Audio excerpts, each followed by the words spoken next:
Assalamualaikum warahmatullahi wabarakatuh. Pada kali ini kita akan mencoba untuk memperbaiki mesin cuci Panasonic yang pengeringnya tidak dapat berputar atau dinamonya mati. Di sini ada dua jenis dinamo. Yang pertama yang ori merek Panasonic dengan harga sekitaran 250.000 hingga 300.000 rupiah. Dan yang kedua adalah yang merek Cina dengan harga sekitaran 150.000 rupiah hingga 180.000 rupiah. Cara membuka dan mengambil dinamo yang lama pada mesin cuci pun sangat mudah. Setelah kita ambil dinamo yang lama, kemudian kita pasang kembali dinamo yang baru. Kita ikat baut-baut pengikat pada dinamo.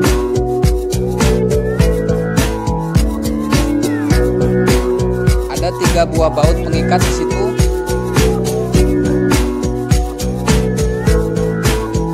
Dan setelah kita ikat baut pengikatnya, kemudian kita sambungkan kabel-kabelnya dari dinamo ke mesin cuci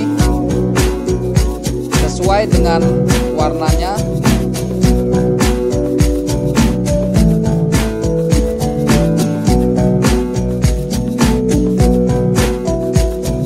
Setelah kita sambung dan kita rapikan kabel-kabelnya, jangan lupa kita bungkus untuk menghindari konslet.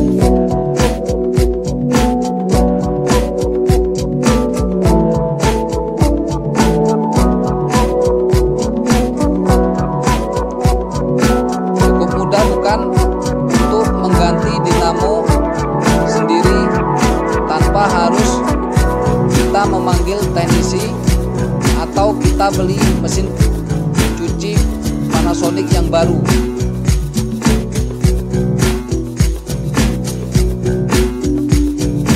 Semoga video ini dapat bermanfaat. Jangan lupa like, share, dan subscribe. Oke, terima kasih.